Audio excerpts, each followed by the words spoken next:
امر بالمعروف نہی امتثال بالاوامر اجتناب عن النواہی، اس سے ایمان میں کچھ کمی یا بیشی ہوتی ہے یا نہیں ہوتی ہے؟ تو یہ تفصیلات کتاب الایمان میں سامنے آ چکی ہے کہ اجتناب عن النواہی، امتثال بالاوامر، ان کے ذریعے سے نقصان ایمان کے اندر پیدا ہوتا ہے۔ اب نفس ایمان اور حقیقت اور ماہیت ایمان میں نقصان ہوتا ہے یا کیفیت ایمان میں نقصان ہوتا ہے؟ احناف یہ کہتے ہیں کہ ماہیت ایمان میں نقصان نہیں ہوتا۔ ماہیت ایمان تو نام ہے تصدیق بالجنان کا، لیکن کیفیت میں فرق پڑتا ہے، وولٹیج کم ہو جاتے ہیں، روشنی کم ہو جاتی ہے۔ بہرحال وہ تفصیلات سامنے ہے۔ رسول اکرم صلی اللہ علیہ وسلم نے ارشاد فرمایا عورتوں کی جماعت، رسول اکرم صلی اللہ علیہ وسلم عید کی نماز پڑھا کے نکلے اور عید کی نماز کا خطاب فرمایا، خطبہ ہوتا ہی ہے، لیکن رسول اکرم صلی اللہ علیہ وسلم کو اندازہ ہوا کہ دور الگ کہیں نماز پڑھ رہی ہیں۔ آخر میں عورتیں ان دنوں آتی تھی نماز پڑھنے کے لیے، تو رسول اکرم صلی اللہ علیہ وسلم کو اندازہ ہوا کہ ان تک آواز نہیں گئی۔ ویسے ضابطہ تو فقہاء میں یہاں یہ ہے کہ النائی کل قریب، نائی جو ہے وہ قریبی ہوتا ہے، گردن پہ سوار ہو کے تو بال کاٹتا ہے نا، تو النائی کل قریب، تو فقہاء کی عبارت میں آتا ہے۔ تو پوچھتے ہیں ممتحنین کہ نائی کون سا نائی ہے، کون سے علاقے میں رہتا ہے؟ تو نعا ینعا، نعا بجانبی، جو دور ہے وہ بھی قریب کے درجے میں ہے، یعنی خطبے کے ٹائم آواز آ رہی ہو تو بھی اجر و ثواب میں شریک ہے، اور نہ آ رہی ہو تو بھی اجر و ثواب میں شریک ہے، اور متوجہ رہنا سب پر ضروری ہے۔ انسات سب کے اوپر نازل ہے۔ تو کہتے ہیں النائی کل قریب، تو اجر و ثواب میں تو برابر شریک ہو گئی بیچاری، لیکن آواز ان تک نہیں پہنچی۔ جو خطاب تھا اور جو فرمودات اور ارشادات تھے وہ ان کو نہیں مل پائے۔ تو رسول اکرم صلی اللہ علیہ وسلم نماز سے فارغ ہو کر لوگوں سے کہا کہ خواتین سے کہہ دو کہ ذرا یہیں رک جائیں یا سائڈ میں اکٹھی ہو جائیں ایک جگہ، اور پھر رسول اکرم علیہ السلام نے عورتوں کو الگ سے اسی تقریر کا خلاصہ بیان فرمایا، مختصر سی تقریر فرمائی۔ اس تقریر میں یہ ارشاد فرمایا کہ عورتوں کی جماعت تصدقنا واکثرن الاستغفار، دو کام کیا کرو، ایک تو صدقہ خیرات کیا کرو اور ایک استغفار کیا کرو۔ عورتیں جب سے جاگتی ہیں تو وہ ہر ٹائم ایک دوسرے کے بارے میں گفتگو کرتی رہتی ہیں، چپ نہیں ہو کے دیتی، تو وہ ہر ٹائم تو دوسری باتوں میں لگی رہتی ہیں۔ جہاں دو عورتیں گھر میں ہوں گی، ماں بیٹی بھی ہے، تو تیسرے گھر کی گفتگو چل رہی ہے، اس کی لڑکی ایسی، اس کا لڑکا ایسا ہے، وہ عورت ایسی ہے اور وہ فلانی ایسی ہے۔ تو یہ جو ہے دوسروں کے بارے میں گفتگو، غیبت، یہ ٹائم گزارتی ہے۔ تو ان کو پھر نیند آ گئی، استغفار کا ٹائم یہ نہیں پاتی، تو ان کو فرمایا اکثرن الاستغفار، ایک تو استغفار زیادہ کیا کرو، یہ لوگوں کی بات بنانے سے رک جاؤ گی۔ دوسرے یہ کنجوس بہت ہے، روزے پہ روزہ رکھ لیں گے، روزے پہ روزہ رکھ لیں گے، رمضان کے بھی رکھ لیں گے، ششن عید کے بھی رکھ لیں گے، محرم کے بھی رکھ لیں گے، سارے روزے رکھے ہیں، مگر پیسے اگر شوہر بھی کسی کو دیتا ہوا نظر آ جائے تو ان کی رگیں خشک ہونی شروع ہو جاتی ہیں، کنجوس بہت ہوتی ہیں زبان۔ تو اس لیے جو ہے فرمایا تصدقنا، صدقہ کو ایک ہی جگہ اس پہ نظر آتا ہے، جب ان کے میکے پہ پیسہ خرچ ہو رہا ہو تو پھر تو خوش نظر آ جاتی ہیں، لیکن اس کے علاوہ تم اپنے بھائی کو پیسے دیتے ہوئے نظر آ جاؤ، اپنی امی کو پیسے ماں کے ہاتھ پہ رکھے لاتے ہی پیسے، تو ان کا دماغ پک جاتا ہے۔ تو امی کو پیسے دو، ابا کو دو، اور بھائی کو دو، اور بہن کے گھر پہنچا دو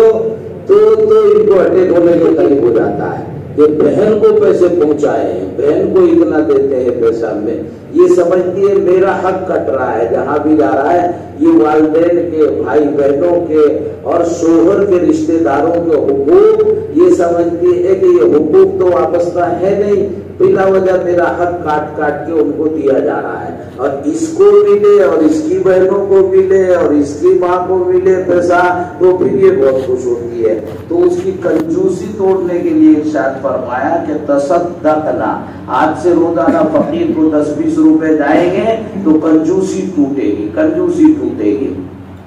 اسی لیے مجندین کا تجربہ یہ ہے کہ جو زمین و جائیداد والے لوگ ہیں، کاروباری لوگ نہیں، دوسرے ہیں کھیتی باڑی والے لوگ ہیں، وہ بڑے پیسے والے بھی ہوں لیکن وہ چندہ نہیں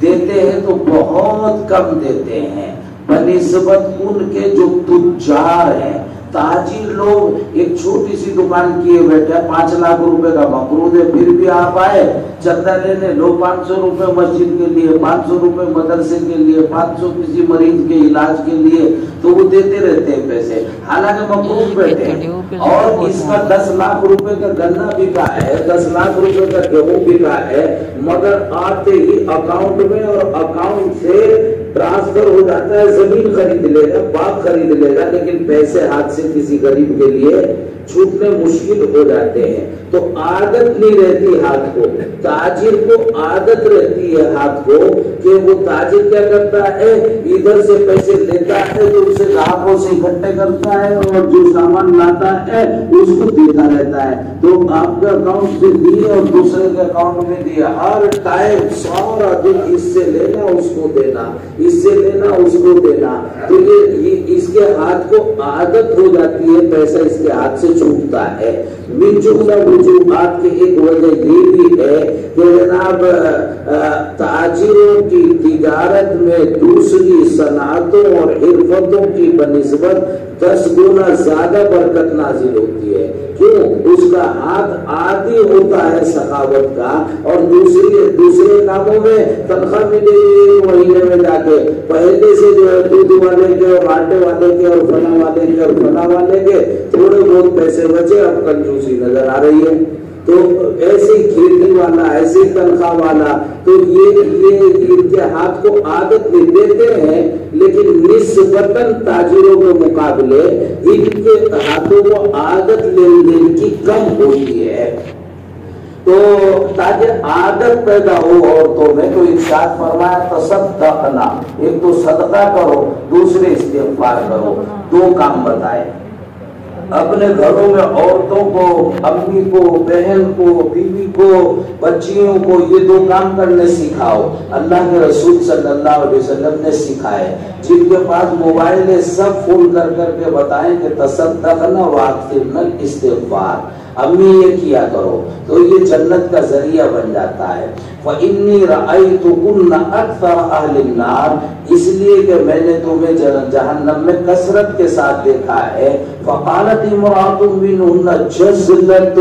ایک بڑی سمجھدار خاتون تھی، اس نے سوچا لگے آج کچھ تفصیلات معلوم کر لے۔ وَمَا لَنَا يَا رَسُولَ اللَّهِ، اللہ کے حبیب یہ کیا بات ہے کہ ہم اکثر کثرت کے ساتھ جہنم میں ہیں؟ تو انہوں نے ارشاد فرمایا کہ 2 وجوہات ہیں، تکثرن اللعنہ، ایک تو لعن تعن زیادہ کرتی ہے، فلاں کی لڑکی، فلاں کی وہ آئی، ہاں اس کو ویسے تو گوری چٹی لیکن ناک تو اتنی لمبی، تو وہ کہیں نہ کہیں جو ہے عیب نکال دیں گے۔ اپنی بچی ہوگی ماشاءاللہ میری بچی کی ناک جو ہے اتنی لمبی ہے، اتنی اچھی لگتی ہے، اور دوسرے کی بچی آئے تو ناک تو اتنی لمبی،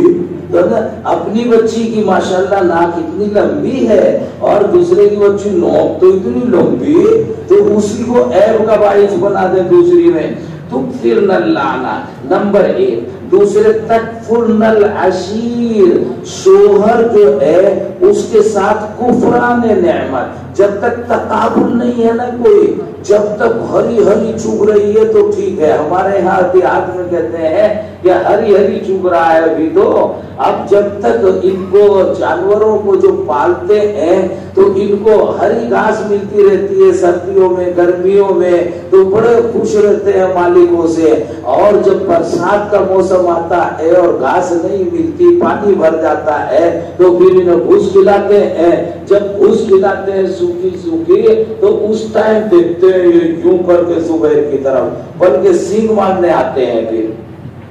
تو ان کو خوشی خوب ملتی رہے تو ایسا لگے کہ ان سے بڑی عاشق کوئی نہیں اپنے شوہر کی، لیکن انہیں پیسے کی، کھانے کی، پینے کی کسی دن کمی لگے، یا یہ تمہاری امی کو کتنا بھی برا بھلا کہتی رہے، روزانہ لڑتی رہے، ذرا ایک مرتبہ اس کی امی کو کہہ کے دکھائیے ہو،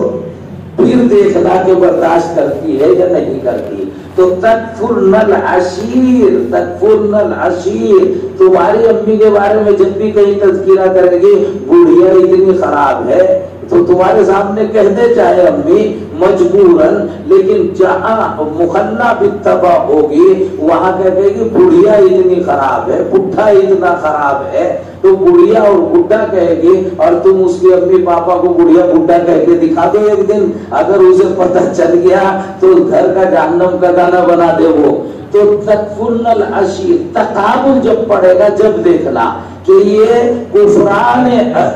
شوہر